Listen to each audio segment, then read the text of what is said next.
Yomi, Margot, Mathis, Hans, Hamza et j'en passe, tous les infopreneurs du marché actuel appliquent tous une méthode différente, mais ont tous appliqué pour leur personal brand ce même playbook que je vais te présenter dans cette vidéo. C'est un playbook qui vient du marché américain, personne n'en parle encore sur le marché FR. C'est un playbook responsable du succès, notamment de Russell Branson, Tai Lopez, Alex Hormozy, Iman Gadzhi et j'en passe, responsable de plusieurs millions pour leur personal brand. Et je vais tout te démonter aujourd'hui. Tu vas tout comprendre parce que peut-être qu'aujourd'hui, pour toi, les millions, ce n'est pas encore le sujet. Peut-être que tu en es simplement encore au stade où tu veux faire des clients. Et tant mieux parce que ce playbook, à leur échelle, il fait des millions, mais à la tienne, il va faire des dizaines et des centaines de clients. Et donc, dans cette vidéo, je vais te révéler tous les éléments qui sont derrière le top 1% des personal brands actuels, FR et US, et comment tu vas pouvoir l'appliquer également à ton propre cas. Ces éléments m'ont coûté 7 ans d'expérience dans ce domaine du business, du marketing, de la création de contenu et plus de 52 000 euros investis chez des coachs ces derniers mois, que ce soit Tai Lopez ou d'autres sur le marché, pour comprendre notamment la sauce FR, mais également la sauce américaine, sans compter sûrement les centaines de milliers d'euros déjà dépensés sur ces dernières années, parce qu'à chaque fois que j'ai eu un problème dans mon business, j'ai payé un consulting pour le régler, avec la personne que j'estimais avoir la réponse à ce moment-là. Et ce qui me permet de faire cette vidéo aujourd'hui et de vous montrer quelque chose que personne n'a encore partagé et qui va avoir un vrai impact sur ton business aujourd'hui. Parce qu'à force de remonter les sources, on découvre qu'il y a toujours quelqu'un en haut. Et à chaque fois, j'ai remonté, j'ai remonté, j'ai remonté. Et en fait, je me suis rendu compte qu'il n'y avait personne au début de cette chaîne. C'est à chaque fois une personne qui a eu un succès en appliquant le playbook de quelqu'un d'autre qui avait déjà réussi. Et j'ai fait pareil. Parce qu'en réalité, rien de nouveau n'a jamais été inventé. Et c'est une bonne chose, parce que tu as un business à gérer, à faire grossir. Tu n'as pas le temps d'inventer quelque chose. Parce que quand tu inventes, ton succès, ton pourcentage est très faible. Picasso a fait 15 000 œuvres et on a 0,17% qui sont réellement connues actuellement. Aujourd'hui, je te démontre le playbook complet et comment construire une personal brand qui va rester dans le temps et pas une hallucination qui disparaît dans 6 mois. Et surtout, comment transformer ton contenu en client. Tu vas comprendre profondément toutes les phases par lesquelles un inconnu doit passer avant de devenir ton client et pourquoi la majorité des gens se loupent dans une de ces phases-là. Mais également, pourquoi 1000 vues vont aujourd'hui te rapporter beaucoup plus que 100 000 vues. Et en plus de tout ça, je vais te montrer la règle 13-13 que j'ai apprise chez Tai Lopez qui va te faire comprendre exactement le calcul à faire pour qu'un inconnu complet, en consommant ton contenu, grâce à ce calcul exact, va pouvoir passer en tant que client. Et sans avoir consommé ce nombre d'heures exact, c'est impossible qu'il le devienne. Et tu vas tout comprendre. Le bon playbook, ça se choisit en fonction de ton marché, qui tu es et où tu en es dans le processus. Et c'est pas moi qui l'ai inventé. À force de payer des dizaines de coachs sur le marché, je me suis retrouvé en call avec Tai Lopez. Et tu vas l'entendre décortiquer le playbook derrière des gars comme Andrew Tate, Iman Gadzhi, Yomi Denzel, Grant Cardone, Alex Hormozy et j'en passe. Écoute ça. I think it's easier in many ways to sustain a face brand, personal brand. I think a lot lasts the longest. Most faceless brands that I see on social media have faded away. There used to be a faceless brand. Has anybody been on the game long enough to remember? My friend built one and it was called the Rich Jerk. You know what a jerk is? Like an asshole. So that brand eventually just died off slowly. He probably was making at his peak 5 to 10 million a year profit. It's a guy named Kelly. But face personal brands with your face on it, they last longer. The faceless brands just they're hard to believe eventually, and they actually lose to competitive personal brands. So the rich jerk was building a brand around by being mean to people. You know what's funny? There's nothing new under the sun. When I Andrew Tate has followed me for a long time. I've never met him in person, but he used to DM me a lot before he was famous. Very controversial guy, all kinds of complications. I'm not going to get into that, but the interesting thing is his playbook was the personal brand version of the rich jerk. In 2012, literally the slogan was, I'm better than you. And he would insult his followers, but guys would buy it because men are influenced by dominance games. Now that doesn't work on women at all. Women brands where they say, "Oh, I'm better than all other women," that really backfires. But men, so Andrew Tate was rerunning the playbook of the rich jerk into 10 years before. I consider Alex Hormozy a little bit similar to Gary Vee. They're kind of run the same playbook a little bit. Gary Vee was very focused on business. He doesn't post much about his personal life. Everybody, so you all should really study the different brands that you like and emulate those. I would say Grant Cardone, he followed my playbook. I Grant Cardone came to me when he was building his personal brand, and I gave him my playbook. And he's done much more paid ads. He shows his lifestyle. He shows himself in the gym. He talks about his wife and kids much more. Like Gary Vee doesn't. Now, Alex Hormozy a little bit shows his wife and things like that, but he's very focused. 90% of his content is around one thing. That's a Gary Vee playbook. Grant Cardone, more like me, business is probably 50%. And what you see is everybody wins in their own way. You know what I mean? There's no right answer. Pick somebody to emulate in anything you want to do, and you'll probably find a playbook. Like I said, a lot of people have played my playbook. A lot, like Mr. Beast learned from me a lot of the stuff. He used to message me, "Ty, I've learned my inspiration for my Mr. Beast brand." Now he built it his own way, which is more entertainment, but he built a lot around giveaways, which I was one of the first big giveaway guys before he was giving away stuff. Even I was doing giveaways in like 2014. So who do you want to be? You got to pick. They call it a persona. They call it an avatar.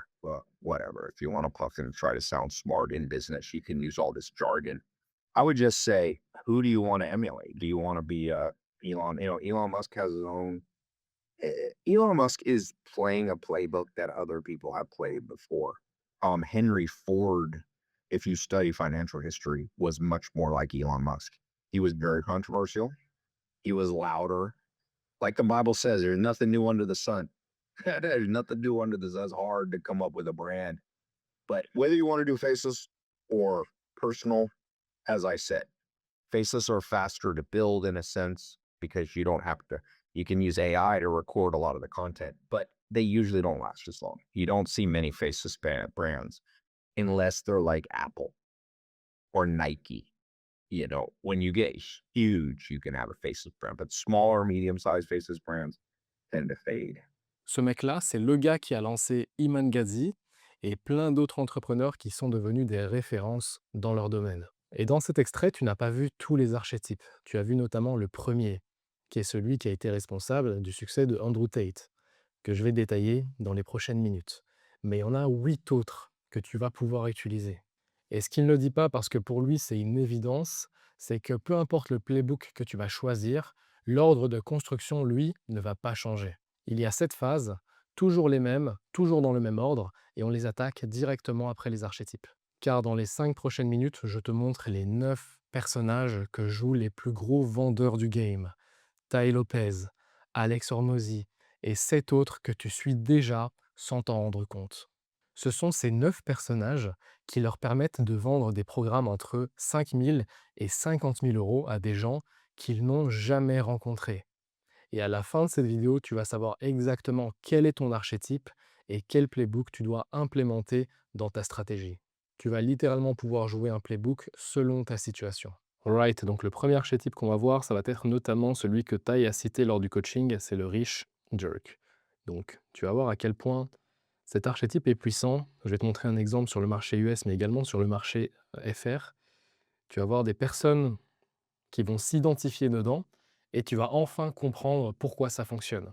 Alors, pour t'expliquer un petit peu, cet archétype, il a comme insulte son unique et un de ses uniques motos. Donc, l'insulte va être un filtre chez lui. Il va avoir une attitude provocante. Il va être punchy. Il va essayer de réveiller les gens, d'avoir énormément d'énergie, de confronter. Ça, c'est typique l'archétype du rich jerk. Notamment sur le marché US, vous avez Andrew Tate, typiquement. On a Tate, si vous le connaissez, vous savez, il est très punchy, il va attaquer des systèmes, il va attaquer des choses pour justement se différencier. Sur le marché FR, on a Hamza, Hamza Yacoubi. Donc Hamza, tac. Vous allez le voir, je vais vous montrer l'exemple juste après. Il aime attaquer. Il a fait une vidéo où il mettait des claques à Marvin, ses concurrents, Matisse, etc., etc. Il fait des comparaisons, il va chercher la provocation, même dans son style à lui, dans son contenu. Le deuxième archétype va être très intéressant parce qu'il est extrêmement présent sur le marché US, mais très peu sur le marché français. C'est notamment le sage autodidacte. La seule philosophie de cet archétype, c'est la sagesse empruntée au mentor et au livre. Donc notamment les expériences apprises dans ce livre, les leçons que j'ai retirées de mon mentor XYZ. Notamment, ça va être qui? Ça va être parfaitement mon propre mentor, enfin en tout cas un de mes mentors, du coup, Tai Lopez. Tai Lopez, tu vas souvent le voir, mais il ne flexe jamais son argent. Et pourtant, c'est un entrepreneur qui vaut plus de 100 millions. Il va souvent raconter une anecdote, quelque chose apprise ailleurs. Notamment dans un autre coaching que j'ai eu avec lui, que je n'étais pas forcément au record, il m'a parlé d'une leçon apprise dans son livre, où il m'a décortiqué 2 types de façons de voir les choses, notamment la vision du renard et la vision de la belette. Il me disait que aujourd'hui, beaucoup de gens sont soit l'un, soit l'autre, alors qu'en réalité, tu dois être un mélange des 2. Et c'était quoi un petit peu la référence, la métaphore derrière ça? C'est que le renard, c'est le généraliste. Il va parler de tout. Il va parler de tout et n'importe quoi. Et la belette, c'est l'expert. Il va faire du contenu beaucoup trop ciblé. La belette solo ne fonctionne jamais. Le renard solo ne fonctionne jamais. Tu dois essayer de balancer les choses à 50%. C'est notamment quelque chose qu'il a appris dans un livre qu'il m'a recommandé, que j'ai lu, qui est extrêmement pertinent, où il parle notamment des différences dans l'histoire. À quel point justement les meilleurs généraux, ceux qui ont eu un vrai impact, qui ont pu avoir une stratégie et ne pas se faire poignarder pendant la guerre par leur ennemi ou par justement une mutinerie, etc., c'était des gens qui avaient pu voir assez large pour voir ce qui allait arriver, mais également assez petit pour notamment comprendre des détails. Donc avoir une vision notamment macro et micro. Et c'est justement l'ensemble des 2 qui a pu faire en sorte que les généraux ont pu tenir la guerre, ont pu la gagner, et cetera, et cetera. Et donc aujourd'hui, c'est un peu le même principe sur ta personal brand. Si tu arrives à avoir les 2 visions, si tu arrives à avoir la vision macro mais micro, bah, tu vas simplement tenir sur le long terme. C'est pour ça que notamment moi, j'ai pu tenir sur des années et des années. C'est parce qu'à chaque fois, j'ai eu la vision macro de me dire: «Mais qu'est-ce qui se passe sur le marché actuellement?» mais également la vision micro pardon, de: «Qu'est-ce que mon audience a besoin actuellement?» et donc j'ai pu naviguer comme ça. Bref, je pourrais en faire notamment une, seconde vidéo où je détaillerai toutes les leçons de son livre qui sont extrêmement pertinentes. Si jamais ça t'intéresse, tu me le dis en commentaire ou simplement sur Instagram et j'en ferai une vidéo. On va revenir notamment ici au troisième archétype, donc on va supprimer tout ça, qui est un archétype qui va être un des plus pertinents, alors que j'ai implémenté notamment sur ma stratégie qui m'a permis justement d'exploser les paliers. Le troisième archétype, c'est notamment l'archétype du prof généreux. S'il y en a bien un que tu dois retenir, ça va être celui-là. Le prof généreux, sa seule philosophie, c'est tout gratuit et ensuite je fais payer l'exécution. Il y a notamment qui dedans? Bah, tu vas facilement le remarquer, c'est les personnes qui font que dire give, give, give, give, give, c'est Hormozy. Alors, on va aller dessus, mais il y a également Russell Brunson dedans. Voilà. Donc lui, c'est littéralement le prof généreux. C'est l'archétype parfait de ça. C'est-à-dire, il parle pas de sa vie, il parle pas de l'homme derrière le masque. Et heureusement qu'il y a eu Leila Hormozy récemment, parce que sans elle, on n'aurait pu jamais voir l'homme derrière.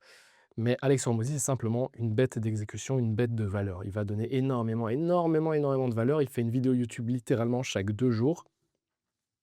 Alors, on va aller directement sur YouTube.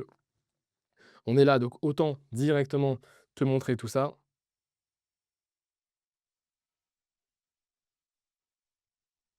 Donc on clique dessus et tu vas voir ces vidéos. Chaque 3 jours, littéralement.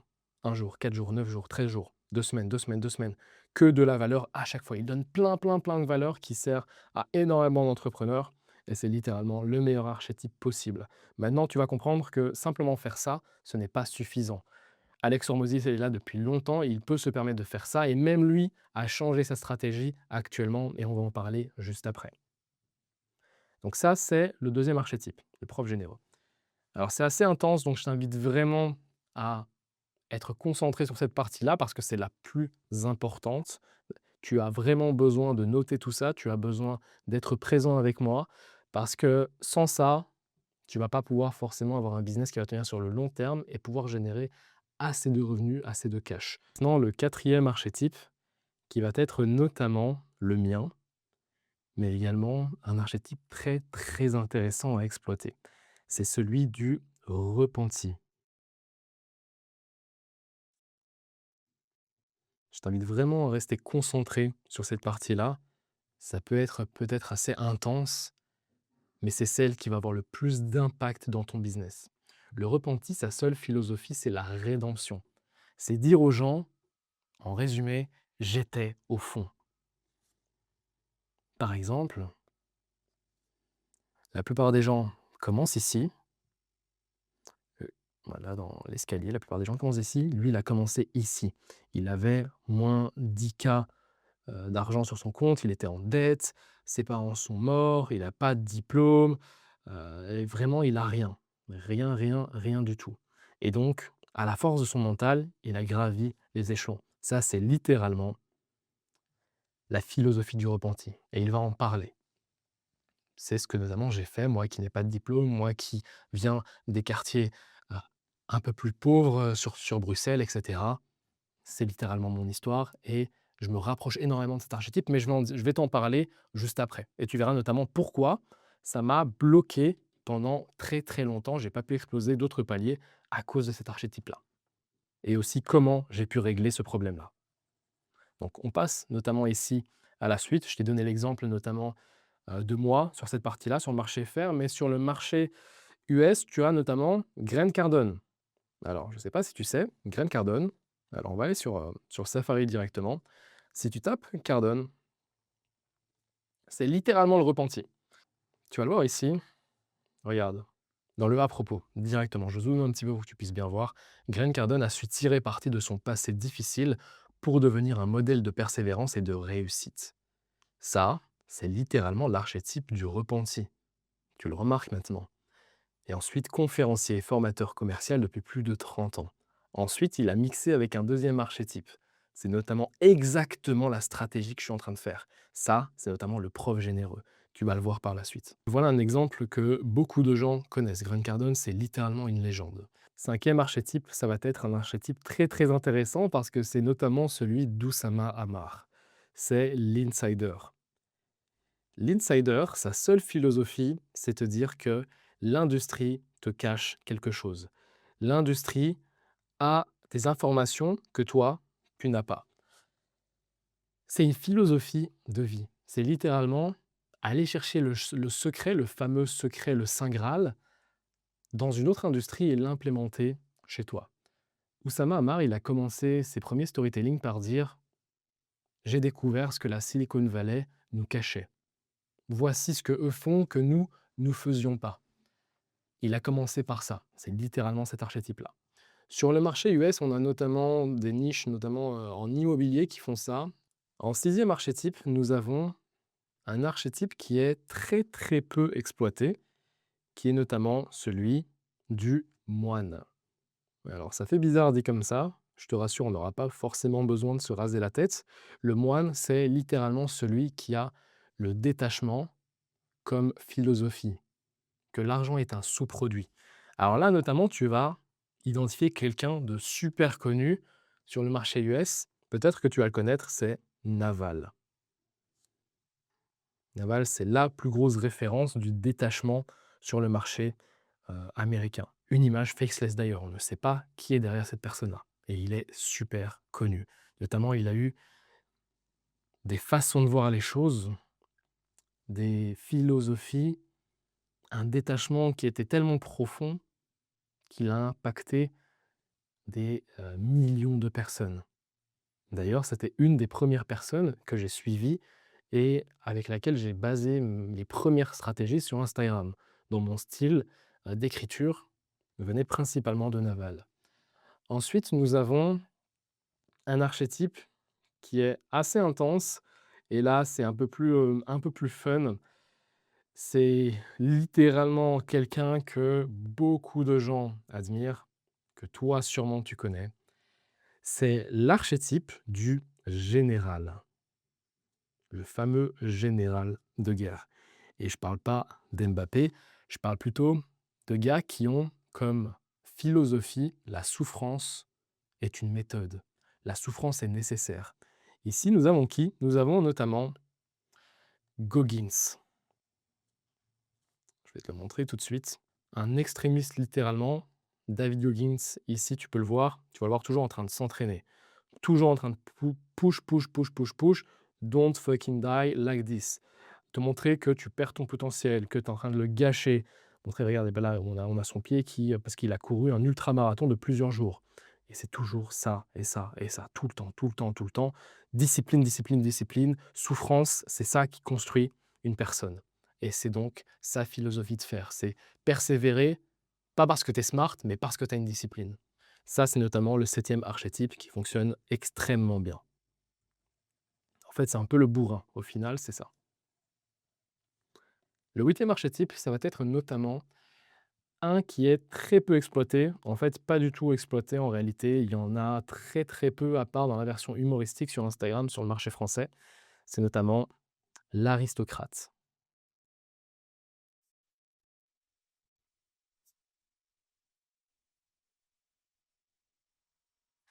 L'aristocrate, il a comme philosophie la discrétion, la sélection et le refus de vendre.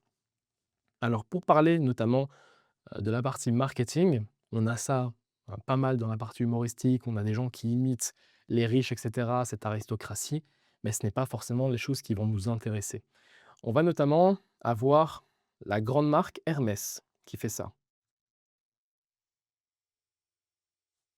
où ils n'ont pas envie de vendre. Alors moi, je suis parti, chez Hermès avec ma sœur parce qu'elle voulait un truc là-bas. C'était une galère. Les gens ne voulaient pas, les vendeurs ne voulaient pas nous vendre un truc. C'était horrible. C'est-à-dire, on vient avec, des milliers d'euros, on ne peut pas le dépenser, littéralement. C'est: «Non, désolé, on n'a pas ça, on l'a pas encore, faudra attendre, X mois» et cetera et cetera. C'est trop chiant, littéralement. Je suis parti une seule fois avec elle, plus jamais. Et c'est souvent de la discrétion. Donc on nous emmène un peu plus loin, on va s'installer là-bas, il y a des clos, c'est quelque chose d'un peu plus privé. Il y a quelque chose, on sent une sélection. Si tu es pas bien habillé, alors quand on est parti là-bas, on était obligé de sortir, voilà, on était obligé de sortir un certain outfit, une certaine présence. Sinon simplement, tu étais pas calculé, tu étais pas reçu. Donc il y avait des standards. Par exemple, le Birkin ne se vend pas à qui le demande, pas du tout. Le Birkin, c'est une sélection de la marque pour oui ou non, on te le vend. Alors tu le sais, à la fin, ils vont réussir à te le vendre. En fait, tu vas littéralement te le vendre à leur place. Tu vas le vouloir bien plus qu'eux. Et ça, c'est un biais psychologique humain, c'est plus on va te dire non, plus tu vas avoir envie de cette chose. Et donc les grandes marques de luxe, notamment Hermès, mais Louis Vuitton, mais également, imaginons tu veux un Birkin, bah, crois-moi, il n'est pas vendu à qui le demande. Ils vont faire en sorte de créer de l'exclusivité, faire en sorte de t'amener dans une salle à part, te montrer une autre collection, un peu les trucs qui ne sont pas forcément devant en boutique pour créer tout ce lore, créer tout cet univers qui va rendre justement l'expérience d'achat encore plus intense. Tu vas en prendre soin de cette pièce grâce à ça. Et sur la partie marketing, on a notamment Sam Ovens, qui est un excellent entrepreneur, responsable notamment de consulting.com, tu dois sûrement le connaître. Et les portes ont fermé à un certain moment, parce que c'était un gros produit. Les prix ont monté à 30 000 € d'ailleurs, et personne ne le savait. Ils ont créé une exclusivité dingue. Ils ont fermé au sommet du truc. Ils ont disparu littéralement. Et ils ont fait des millions sans jamais mettre en avant leurs produits. Et dernier archétype de la liste que tu vas sûrement reconnaître, ça va être le nerd qui gagne. Le nerd qui gagne, il a zéro charisme. Et c'est pour ça qu'il est crédible. Sur le marché US, on a notamment le gars derrière TweetHunter qui est Thibaut Louis Lucas, il me semble. Et notamment TweetHunter qui a été revendu à Lemlist, si tu vois à peu près, notamment un software marketing. Mais bref, ce sont tous des nerds. Et les signes du nerd, c'est la production qui est volontairement basse. Lors de l'intro de cette vidéo, je t'ai notamment cité plusieurs noms du marché français et je vais maintenant te les décortiquer. Je ne vais pas tous les faire, sinon ça va prendre une plombe. Mais par exemple, pense, qu'est-ce que ça va être? Ça va être notamment le prof généreux, donc l'archétype du prof, et ça va être notamment mixé au sage autodidacte. Il y a deux archétypes. Il emprunte la crédibilité des meilleurs mentors, notamment US, et il donne tout gratuitement en monétisant l'exécution. Donc voilà, voici comment faire, voici la stratégie, blablabla. Bla, bla, bla, bla, bla. Si tu veux qu'on le fasse avec toi, achète mon produit. Voilà, en résumé.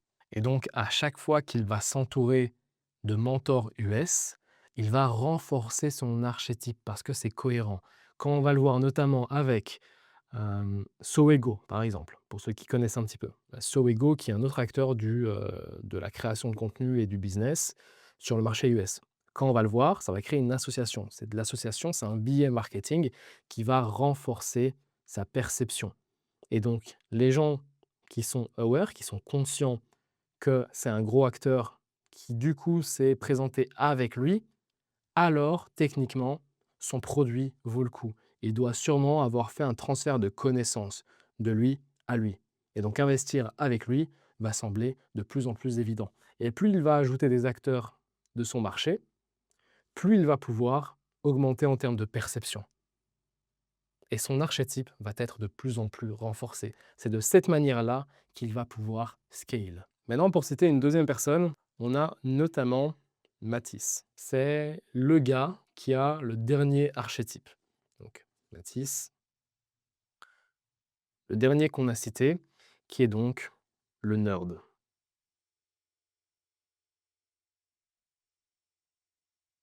C'est littéralement le nerd à lunettes, comme il se décrit lui-même d'ailleurs. Il est petit, il est jeune, il est maigre, mais il encaisse énormément.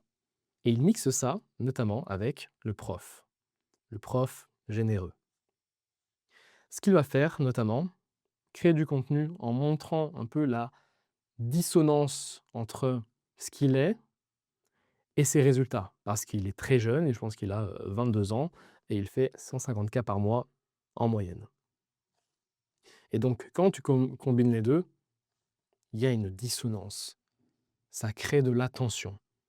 Parce que ce qu'il est, donc il est petit, il est frêle, pas de muscles, tu vois, des lunettes, enfin, tu vois, bref. Littéralement, ça ne donne pas forcément visuellement envie. Pourtant, il arrive à faire tout ça. Et donc, plein de gens vont s'identifier à lui en se disant: «Mais attends, mais si, justement, il a des lunettes, il a pas de muscles, il a pas forcément de prestance, il a une voix aiguë», enfin, tu vois? Lui, il y arrive et qu'il est jeune en plus, il arrive à faire ça, ah, pourquoi pas moi? Et donc là, ça fonctionne extrêmement bien, notamment pour sa cible qui va être un petit peu plus jeune que la moyenne. Maintenant, pour ma partie personnelle. Et là, tu vas voir notamment ce que je t'ai expliqué en début de cette partie-là, où on va mixer deux archétypes. Pour ma partie perso, donc moi,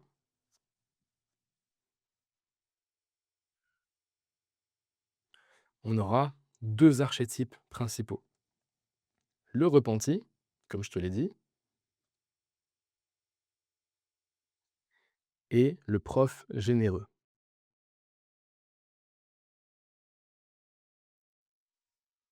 Pour ma partie personnelle, je suis littéralement l'archétype du repenti plus le prof. Pourquoi le repenti? Parce que mon parcours a été rempli de galères. Rien n'a été facile. Je pars du bas de l'échelle. En 2019, j'ouvre une boutique. Je bosse dessus pendant 8 mois. Je fais une seule vente à 79 euros. Une seule vente. Puis après, je continue, je rate notamment le bac. J'ai aucun diplôme. Derrière, j'ai lancé une dizaine de projets, les uns après les autres, qui ont échoué. Vraiment beaucoup de galères et ensuite seulement en 2021, j'ai eu mon premier succès. Ma 10e marque avec 2 associés qui a fait 325 000 € en 6 mois et là, à ce moment-là, après avoir bossé mes compétences, là, j'ai eu un premier succès et après encore, redescente, j'ai eu plein de milliers de petits échecs. J'ai relancé une marque et cetera, ça s'est mal passé et j'ai construit comme ça à chaque fois. Donc je suis littéralement le repenti parce que j'ai pas été plus intelligent que les autres ou autres. J'ai eu au contraire plein d'échecs. Rien n'a été facile. Et pourquoi le prof? Parce que je fais des vidéos éducatives, je montre mon expertise, je vous montre comment éviter ces erreurs, ces échecs, etc., etc. Si tu regardes mon contenu, mes carousels, il y a beaucoup de jeux, il y a beaucoup de mes expériences, etc., etc. Mes conseils, 20 codes de triche que j'aurais aimé avoir dans ma vingtaine. Bah, c'est parce que en fait, c'est le cas. C'est le cas. Et du coup, derrière, je transitionne la partie éducative sur YouTube notamment, là où tu es actuellement. Et d'ailleurs, au début, j'ai fait exactement ce que tout le monde faisait. J'ai raconté ces moments-là. J'ai raconté le mec sans diplôme qui a percé sur Instagram, qui a réussi enfin à avoir un succès après X, Y, Z galère, et pourquoi j'ai mixé 2 archétypes en un. Je vais t'expliquer ça tout de suite. Parce que pendant très longtemps, bah, du coup, on est encore lié au fameux repenti, j'ai été en train de stagner. J'avais des échecs, je les partageais, puis j'ai eu des succès et je faisais comme tout le monde, bah, je racontais tout ça. Sauf que ça a une limite que j'ai mis du temps à voir. Faire ça, ça crée simplement de la connexion humaine, ça crée du lien humain. Ça montre que ça a fonctionné pour toi, mais à aucun moment ça montre que ça peut fonctionner également pour ton audience. Et ça, c'était la limite que j'ai rencontrée. Parce que le repenti, il fait simplement en sorte que tu t'attaches. Mais il ne montre pas que tu es la personne idéale pour résoudre leurs problèmes. Elle prouve pas que toi, tu le peux aussi. Sa preuve, c'est littéralement sa vie. Et sa vie ne se copie pas. Et donc j'ai ajouté l'archétype du prof, parce que lui ne raconte pas sa vie, il va simplement démontrer un système, une méthode, pour expliquer aux gens. Et cette vidéo, c'est exactement ça, parce qu'on aura peut-être 40 minutes de vidéo, et dedans, j'apparais peut-être en exemple 2 fois de manière très minime. Un repenti aurait fait 40 minutes uniquement centré sur lui. Et si tu veux un cas concret, regarde ma première vidéo sur YouTube. Je parle exclusivement de moi dans l'intro. C'était typiquement une vidéo de l'archétype repenti. Maintenant, prends 10 secondes et pose-toi la question, lequel est le tien? Quelle est la personal brand qui fonctionne déjà sur ton marché, à qui tu veux ressembler? Et pas celui que tu trouves cool, celui qui te ressemble dans la réalité, celui qui est proche de toi, celui que tu peux rendre possible dans la forme, le fond et le style. J'en parle depuis des années. Maintenant, je vais te poser une question. Qu'est-ce qui lie le top 50 des meilleurs personal brands du monde? La réponse, c'est que la majorité d'entre eux n'avaient jamais créé de contenu auparavant. C'est ça la vraie raison. C'est difficile à croire, mais la plupart ont commencé à créer du contenu de manière sérieuse, rigoureuse et consistante depuis 2 à 3 ans maximum. C'est tout ce qu'il leur a fallu pour bâtir une crédibilité, prendre une partie de leur marché et devenir ce que j'appelle top of mind. Top of mind, c'est un concept que tu dois vraiment comprendre si tu veux devenir une référence dans ton marché. Les acheteurs, 80% du total adressable market, donc des personnes qui vont potentiellement devenir des clients dans ta niche, vont acheter majoritairement chez les références qu'ils ont en tête naturellement. La stratégie de contenu que tu mets en place, bien choisie, va te permettre justement d'aller t'installer dans cette petite pensée de la tête des gens, parce qu'il y a plein de personnes identiques à toi sur ton marché. Et ton seul et unique objectif, c'est d'avoir ce titre de top of mind, qui est très compliqué à aller chercher, mais qui est possible avec la bonne stratégie. Et en fait, c'est simple. Les gens qui sont top of mind, aujourd'hui, raflent tout le marché. Le reste des personnes se contentent littéralement des miettes. Si aujourd'hui tu stagnes à 5 000, 10 000, 20 000 euros, c'est simplement parce que tu n'es pas encore top of mind. Les gagnants, littéralement les winners, c'est ceux tout au-dessus. La petite table ronde qui représente quelques petits acteurs de ton secteur.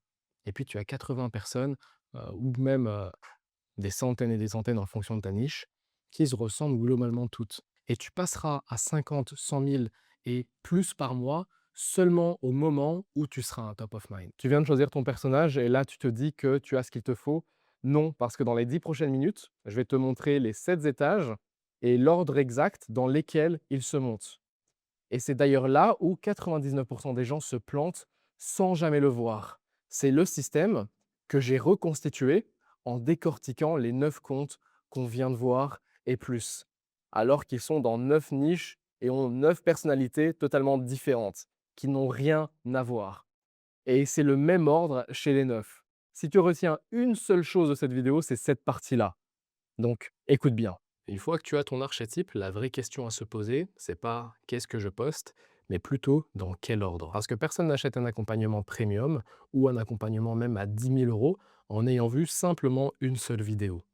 Un inconnu traverse systématiquement cette phase que je vais te citer maintenant pour passer d'inconnu à client.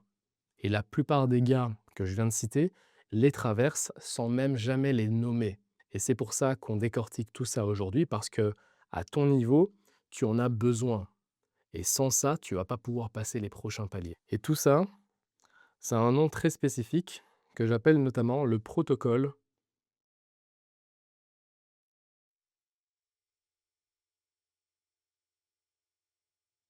d'ascension.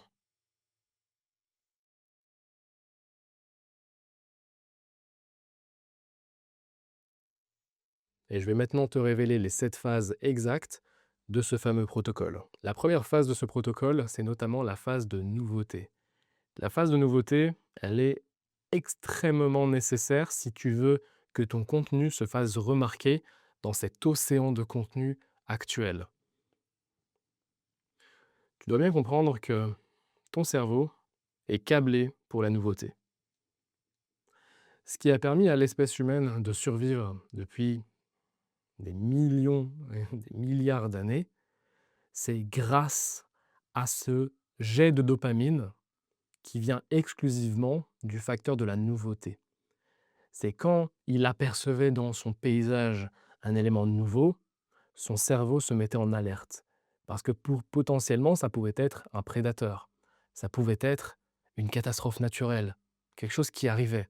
Et la nouveauté, c'est pas forcément quelque chose qu'on a envie de se faire surprendre par. Tu as besoin donc d'injecter dans ton contenu de la nouveauté pour produire le même effet. Pour qu'on se dise: «OK, attends, ça c'est nouveau. Ce que je vois là, je ne l'ai pas vu. C'est la première fois que je le vois». C'est pas le énième gars dans sa chambre qui nous fait un facecam. Non, c'est plutôt un manoir chic, lui avec ses jambes croisées, en costard cravate, avec une tasse où il y a son micro sur la tasse. Ouah, la forme proposée est exceptionnelle. Je n'ai pas vu ça ailleurs. Tu dois avoir quelque chose de nouveau dans cette forme. Sinon, les gens ne vont même pas s'arrêter sur ta vidéo. Ils vont continuer à scroll avec leur pouce. La deuxième phase, c'est notamment le What is it for me? Donc, WIIFM. What is it for me? Ça veut littéralement dire qu'est-ce qu'il y a pour moi? Quel est mon intérêt personnel à t'écouter? On doit comprendre dans les 3 à 10 premières secondes l'intérêt personnel que j'ai de continuer cette lecture. Est-ce que je vais découvrir quelque chose? Est-ce que je vais apprendre ceci? Est-ce que tu as ouvert une question mentale dans ton contenu qui me permet de me dire: «OK, j'ai envie de connaître la suite». Si la réponse est non, il n'y a aucun intérêt. Est-ce que tu partages, par exemple, un petit exemple rapide comme ça: «Voici les 20 erreurs qui auraient pu m'éviter de perdre 100 000 euros». OK, là, j'ai ton attention, j'ai ton intérêt. L'intérêt que tu as apporté à ma vidéo, c'est que toi aussi, tu ne perds pas ces 100 000 euros. Pareil, quel est l'intérêt personnel de ton audience? Qu'est-ce qui les intéresserait réellement profondément? C'est une vraie phase de captation de l'attention. Une fois qu'on a réussi à se faire remarquer via notre forme, on a besoin de capter son attention. Et donc cette règle y répond. La troisième phase, C'est une phase extrêmement importante parce que c'est la phase d'ancrage. L'ancrage, c'est quoi? C'est que maintenant, dès qu'on arrive sur ton contenu, il arrive dans notre feed, on s'arrête uniquement parce que c'est toi. Simplement parce qu'on voit ta tête. Et c'est là où personal branding commence à avoir de l'impact. C'est que peu importe le message, peu importe ce qui se passe, on s'arrête parce qu'on sait que la forme va être intéressante, que l'intérêt personnel derrière va nous intéresser et parce que c'est toi. C'est de l'ancrage. On crée des habitudes de consommation dans le quotidien de la personne. Et en réalité, ces trois-là ici, tu le payes souvent grâce à la forme. Parce que sans forme, tout ceci n'existe pas. Phase numéro 4, c'est ce que j'appelle un petit peu la phase d'adoption. Et dans cette phase, on ne te traite plus comme un vulgaire contenu qui défile. On te traite comme un humain, grâce à ton personnage. Et c'est à ce moment-là que tu dois mettre de l'effort dessus. Phase numéro 5, c'est la conviction. Seulement après tout ça, seulement après avoir créé du lien humain et de l'association, là, tu dois prouver. Tu dois montrer de la preuve. Tu dois montrer que ce que tu fais, ça fonctionne. Et c'est seulement à partir de la phase 5. La plupart des gens commencent ici, alors qu'ils devraient commencer ici. Ils commencent par montrer leur expertise, montrer de la preuve, montrer voici mes résultats, blablabla. Mais personne ne les croit. Pourquoi? Parce qu'il n'a pas eu les phases d'avant. Tu ne génères aucune attention vers cette preuve, tu ne génères aucune façon de te croire quand on regarde cette preuve parce qu'il n'y a pas eu l'humain avant ça. C'est comme une personne qui te dirait: «Hey, un inconnu qui arrive dans ta rue», par exemple, et il te dit: «Bonjour monsieur, j'ai gagné au loto». Tu vas le prendre pour le fou du bus, on est d'accord. Si par exemple, maintenant, à la place, ta meilleure amie venait vers toi et te disait: «Hey, j'ai gagné au loto». Là, tu vas être trop contente, tu vas la croire, alors que l'inconnu, tu vas pas forcément le croire, tu vas dire: «Ouais, vas-y, OK, va voir là-bas». Alors que ta meilleure amie, «Waouh, c'est génial! Tu as gagné combien?» Tu vas la croire directement. Pourquoi? Parce qu'il y a eu du lien humain. Tu lui fais confiance naturellement, parce que vous avez connecté. Et là, c'est pareil. Tu montres des chiffres, tu montres ton expertise, et cetera. On s'en fout parce qu'on n'a pas connecté avec toi avant. Phase numéro 6, c'est l'évidence. Là, c'est le moment où il y a tellement de preuves, où tu as tellement démontré ton expertise, tu as apporté tellement sur le marché qu'on t'achète sans même se sentir closé. Et ça, c'est super important. C'est le moment où ton contenu va commencer à vendre à ta place, où tu vas notamment répondre aux objections de tes clients déjà avant, où tu vas les préparer mentalement tellement il y a eu de confiance sur le marché, notamment grâce à la règle 13-13 qu'on va voir dans la suite de cette vidéo, où tu auras atteint un certain quota de consommation de la part de ton potentiel client qui va en faire en sorte que tu deviennes l'évidence. Et la dernière phase, la plus importante, parce que tout ça sans ça, ça ne sert à rien, c'est littéralement l'obsession. L'obsession, c'est quand on te cite, on achète, on rachète, on revient vers toi. Et tout ça, c'est possible uniquement si ton offre est excellente, si tu délivres plus que n'importe qui, qu'on se sente à l'intérieur de quelque chose.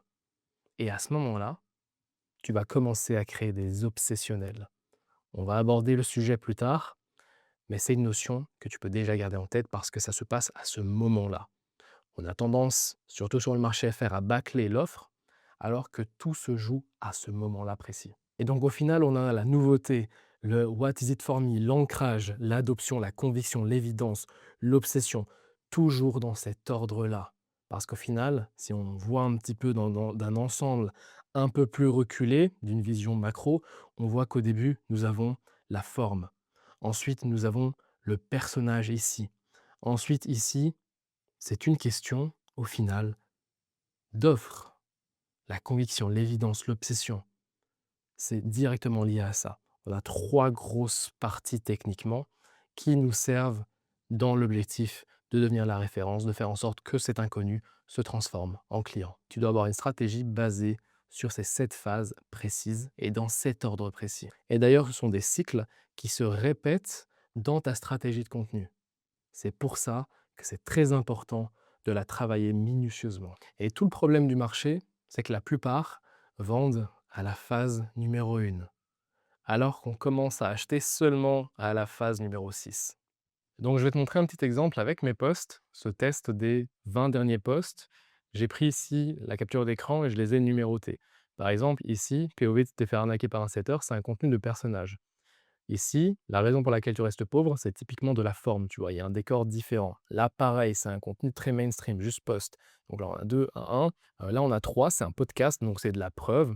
4, ça fait 3 mois qu'on bosse dessus et c'est enfin disponible pour nos clients. Là, je parle littéralement du dashboard dans lequel j'onboard tous les nouveaux clients. C'est une première sur le marché, personne n'a fait ça encore. Les 6 prochains posts, on a notamment ils se sont moqués de moi quand j'ai allumé la caméra, c'est un contenu de forme. Pareil ici,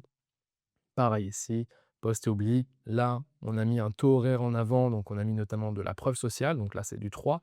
2, bronzer égale travailler, tu l'as sûrement vu.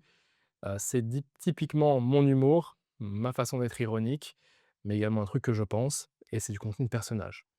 Et ici, sur mes posts épinglés, on a notamment 3, 3, 3, un témoignage client, un cas client, une interview client, c'est du contenu de preuve. Embrasse la solitude, c'est du contenu de personnage. Et ici, de la valeur, on a de la forme avec un bol décor, etc. bien travaillé, une typo bien travaillée. Parce que comme on vient de le voir ici, il y a vraiment 4 constantes que tu dois toujours garder. Donc on a notamment la forme, le prix à payer ici, c'est vraiment la couleur, le cadrage, la typographie, quand je parle de prix à payer, ça veut dire tout ce que tu vas devoir faire comme effort pour maintenir ça, d'accord? Donc tu vas faire un effort sur la couleur, le cadrage, la typo, la miniature. Si ça bouge, chaque 3 postes, ça ne sert à rien et en fait, au final, ça forme 4 constances que tu dois maintenir sur ton contenu tous les jours. Donc on a notamment la forme et ici le prix à payer, là où tu vas devoir mettre, tes efforts, c'est sur les couleurs, le cadrage, la typographie, la miniature, faire en sorte de bien maintenir ce style-là. Si ça bouge chaque 3 postes, c'est inutile et tu as une mauvaise stratégie. Pareil sur les constances de personnages, par exemple, 2 ou 3 émotions que tu vas toujours jouer dans ton playbook. Si tu es drôle un jour, solennel le lendemain, ça ne sert à rien et on va pas voir forcément un monde visible, tu vois? On doit te reconnaître pour 1 à 2 choses maximum. Si tu fais plein de trucs, on va rien comprendre. Faut vraiment qu'on se dise: «OK, là, je vais passer un bon moment parce que je sais qu'il aime bien raconter des anecdotes et c'est souvent drôle» et cetera et cetera. Ou alors là, c'est le moment d'être sérieux, je vais me prendre une claque. On doit comprendre les émotions que tu vas véhiculer. La troisième constance, c'est la preuve. Donc toujours le même type de preuve. Si tu as l'habitude de faire des témoignages clients filmés dans un beau endroit, ben, tu dois maintenir ça constamment. Si par exemple, tu as l'habitude de montrer tes chiffres, bah, tu dois maintenir justement cette constance-là. Toujours empiler le même type de preuve. Pas forcément faire une fois un screenshot, puis un témoignage, puis X, Y, Z. Non, il faut vraiment avoir le même style à chaque fois. C'est comme ça qu'on va faire en sorte de croire tes preuves. Et pareil pour la constance d'offre, bah, le même nom. Moi, par exemple, j'ai le business impérial depuis des années, des années. Tu dois maintenir ça. Pareil pour le format dans lequel tu vas délivrer. Moi, par exemple, ça fait 3 ans qu'on fait de l'accompagnement, du coaching, et je continue de faire ça. C'est vraiment un seul format que je mets en avant. Et pareil sur les prix, les gens savent très bien que c'est des prix premium que j'ai. Si ton offre change tous les 3 mois, personne ne va pouvoir te recommander ni ton nom, ni ce que vous allez faire, etc. etc. Et donc ces 4 prix-là que tu vas payer, ces 4 constantes notamment, si la constante bouge, la phase dans laquelle tu es va se vider directement. Tu vois, ton contenu peut changer tous les jours, mais tes 4 constantes ici ne bougent pas. C'est la chose qui fait que tes posts s'additionnent au lieu de se remplacer. Et tu dois les verrouiller pendant minimum 30 jours. C'est pas magique, c'est juste le minimum pour avoir assez d'informations pour juger par la suite.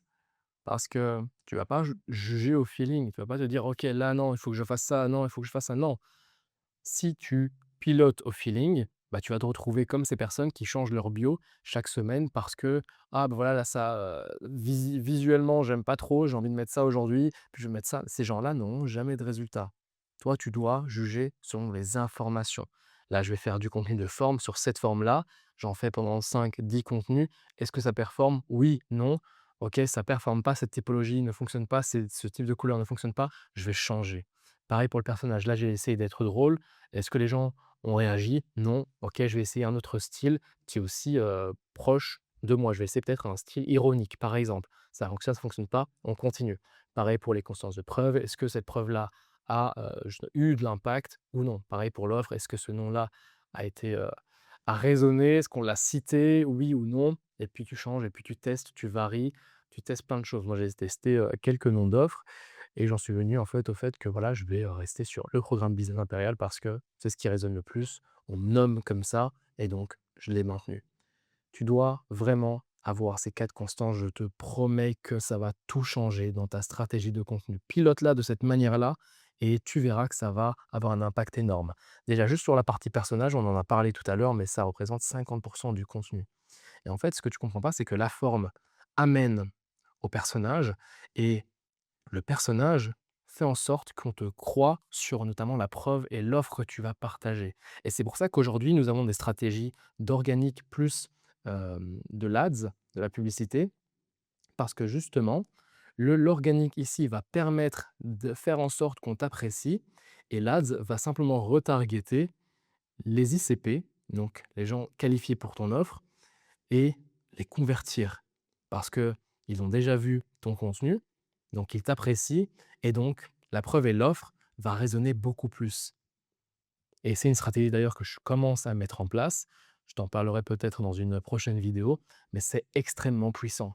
Aujourd'hui, les deux systèmes, organique plus stratégie payante, s'additionnent parfaitement grâce à ce schéma-là. Est-ce que tu as ouvert une question mentale dans ton contenu qui me permet de me dire: «OK, j'ai envie de connaître la suite»?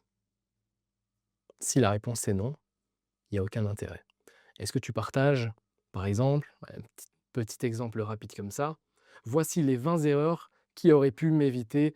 Ta bio, c'est 3 lignes, 3 questions que tu dois te poser dans cet ordre exact. Ligne 1, c'est la clarté. Est-ce que c'est fait pour moi? Et surtout pas, qu'est-ce qu'il fait? Tu vois la différence? La question, c'est: «Est-ce que ça me concerne?» La question indirecte que va se poser le potentiel client. Si la personne doit réfléchir, bah, dis-toi qu'il est déjà parti.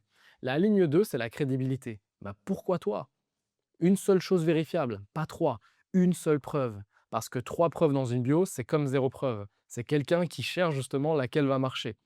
La ligne 3, qui est la dernière, c'est ton CTA, l'appel à l'action. Bah, je fais quoi maintenant? C'est quoi la prochaine étape logique? Une seule action, un seul lien. Si tu mets 2 liens, c'est littéralement 0 clic. Tu dois avoir un appel clair vers une ressource claire. Et une bio qui commence justement par la crédibilité, c'est quelqu'un qui balance sa preuve avant même qu'on sache à qui il parle. J'imagine bien que tu vois de quoi je parle. Et ça, c'est littéralement ce qu'on vient de voir juste avant. La clarté, bah, c'est la forme. La crédibilité, c'est ta preuve. Le CTA, c'est l'offre. 3 lignes de bio et tu as déjà le même ordre. Parce que c'est jamais le contenu qui change. C'est toujours l'ordre. Et le personnage, lui, il n'est pas dans ta bio, il est dans tes posts. Tu viens de le mesurer justement avec ce test. Et avant d'aller plus loin, il faut vraiment qu'on démonte ce fameux mot de niche. Pour tout le monde, se nicher, c'est dire: «Je suis dans la muscu, je suis dans la beauté, j'aide les entrepreneurs à créer du contenu». C'est pas une niche, c'est un rayon de supermarché. Un rayon, c'est l'endroit où on te range. C'est pas ce qui te distingue des 40 marques rangées à côté de toi. Et tu as 3 niches à déterminer, pas une. La première, c'est la niche de sujet, ce dont tu parles. Tu vois, ce fameux rayon que tout le monde détermine et où la plupart des gens s'y limitent. Le sujet te fait simplement entrer sur le marché. Il ne te fait pas encore exister dedans. Tout le monde travaille que cette partie-là. Et regarde le résultat. Ils ouvrent tous avec la même phrase. Si tu es un entrepreneur, si tu es une agence, si tu es un professionnel de la beauté, voilà, toujours construit de la même manière pour designer des gens différents. Et à force d'affiner à qui ils parlent, ils se sont tous mis à parler pareil, tu vois. Le sujet, c'est simplement le seul terrain où tu es en concurrence frontale avec tout le monde. La deuxième niche, qui est un peu plus intéressante, c'est la niche d'angle. Pas je parle de muscu, mais plutôt je pense que le cardio à jeun est une arnaque. C'est la niche que personne ne choisit parce qu'elle coûte quelque chose. Elle te fait perdre des gens, faut le dire. Et c'est exactement pour ça que ça marche. On ne s'attache pas à un sujet, on s'attache à une position. Tu dois être un leader d'opinion. Et c'est là où les vrais personal brands se différencient. Et le troisième point, c'est la niche visuelle, ce qu'on comprend de toi avant même que tu ouvres la bouche. Personne ne travaille ces parties-là. Et j'ai pas dit faire joli, j'ai jamais parlé d'esthétique. C'est ça concrètement, ton décor, qui doit rester peut-être le même ou qui est différent à chaque vidéo. Est-ce que tu changes de vêtements? Est-ce que tu as un uniforme précis? Est-ce que tu as un truc sous la main pendant que tu fais ta vidéo? Ton cadrage, est-ce qu'il est toujours le même, peut-être à distance? Ou est-ce que c'est plutôt de jour, de nuit? Tes couleurs, une palette ou celle du filtre du moment? Ta miniature, une signature reconnaissable justement à 300 000 km? Ou est-ce que c'est une nouvelle idée à chaque fois? Tu vois? Pas mal de questions à se poser. Et le truc que personne ne comprend, c'est pas le plus beau qui gagne, c'est le plus répété. Un décor moche, mais identique, bat un décor magnifique qui change tous les jours. Parce que le cerveau reconnaît avant de juger. Reconnaître, c'est gratuit. Juger, ça coûte de l'attention. Et personne t'en donne au début. Alors oui, tu peux avoir des jolis décors qui vont changer. Tant qu'on reste dans la même vibe, la même esthétique, le même travail de fond, c'est fait exprès, c'est pensé. Si tu as une forme qui est pensée, alors reste dedans. Ensuite, une fois qu'on t'a remarqué grâce à la forme, l'angle que tu vas choisir va faire en sorte qu'on s'attache. C'est justement la niche d'angle, ton opinion. Et tu sais, le verbal et le visuel, moi je coupe d'ailleurs le verbal en deux. Parce que j'ai vu trop de gens avec un sujet parfaitement clair et aucune position dessus. Ils sont clairs, c'est très bien, et personne s'attache. Parce que personne n'invente rien. La règle de base, chaque poste fait traverser une seule phase, pas deux.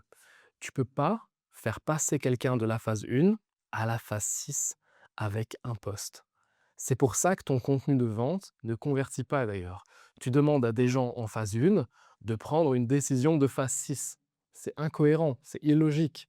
Parce que la forme, c'est quoi? C'est le hook, c'est le format, c'est le sujet large. Ton personnage, ça va être ton monde, tes codes, tes ennemis communs, ta vie. La preuve, ça va être tes cas concrets, la durée des choses depuis quand tu es là, le coût que tu y mets, est-ce que tu es vérifiable? L'offre, ça va être littéralement ce que tu vends, mais pour qui? Comment? Et ça, ce sont tes 4 constances. Et chaque constance a besoin de répétition pour se construire. Changer à chaque fois, c'est repartir de zéro à chaque fois. La constance de la forme, c'est les couleurs, le cadrage, la typographie, la miniature. Si ça bouge tous les 3 postes, on va jamais te reconnaître. La constance de personnage, c'est les 2 ou 3 émotions que tu joues toujours. Par exemple, si un jour tu es drôle, puis tu es solennel le lendemain, bah, tu aucun monde qui est compréhensible, c'est pas lisible, on ne comprend pas. Si tu es drôle, tu restes drôle partout. Ensuite, tu as la constance de preuve. Toujours la même type de preuve. Un témoignage, puis un chiffre, puis un screen, tu vois? Tout ça, il y a rien qui est sans pile. Et dernièrement, tu as la constance d'offre. Le même nom, le même format, le même prix. Si ton offre change tous les mois, personne pourra jamais te recommander. C'est pour ça que moi, j'ai Business Impérial depuis des années et des années. Tu as à chaque fois 4 prix à payer justement sur ces 4 constantes. Si la constante bouge, la phase littéralement se vide. Ton contenu peut changer tous les jours, ok, mais tes 4 constantes, jamais. C'est le seul truc qui fait que tes posts s'additionnent au lieu justement de se remplacer. Et tu dois vraiment les verrouiller pour 30 jours minimum. 30 jours, c'est pas magique, ok, c'est vraiment juste le minimum pour avoir assez d'informations pour commencer à juger. Parce que si tu changes simplement au feeling, tu n'auras jamais aucune constante. La question à te poser, c'est pas bah, quelle émotion je veux transmettre. Parce qu'on va simplement te répondre, bah, allez, j'ai envie de transmettre de l'inspiration, j'ai envie d'inspirer les gens. Mais ça sert à rien. La vraie question, c'est qu'est-ce que quelqu'un doit ressentir après t'avoir croisé 20 fois sur 3 mois? Tu peux pas filmer une émotion. Tu dois filmer l'endroit où elle vit. Et tu y reviens à chaque fois. Si tu veux filmer l'émotion familiale, filme tes dîners en famille. Montre-toi dedans. Parle de ce que tu as fait pour ta famille. Moi, par exemple, je parle souvent de, par exemple, un voyage que j'ai offert à ma mère pour son anniversaire. Je l'ai déjà mentionné quelques fois, je le rementionne parce que ça transmet une émotion.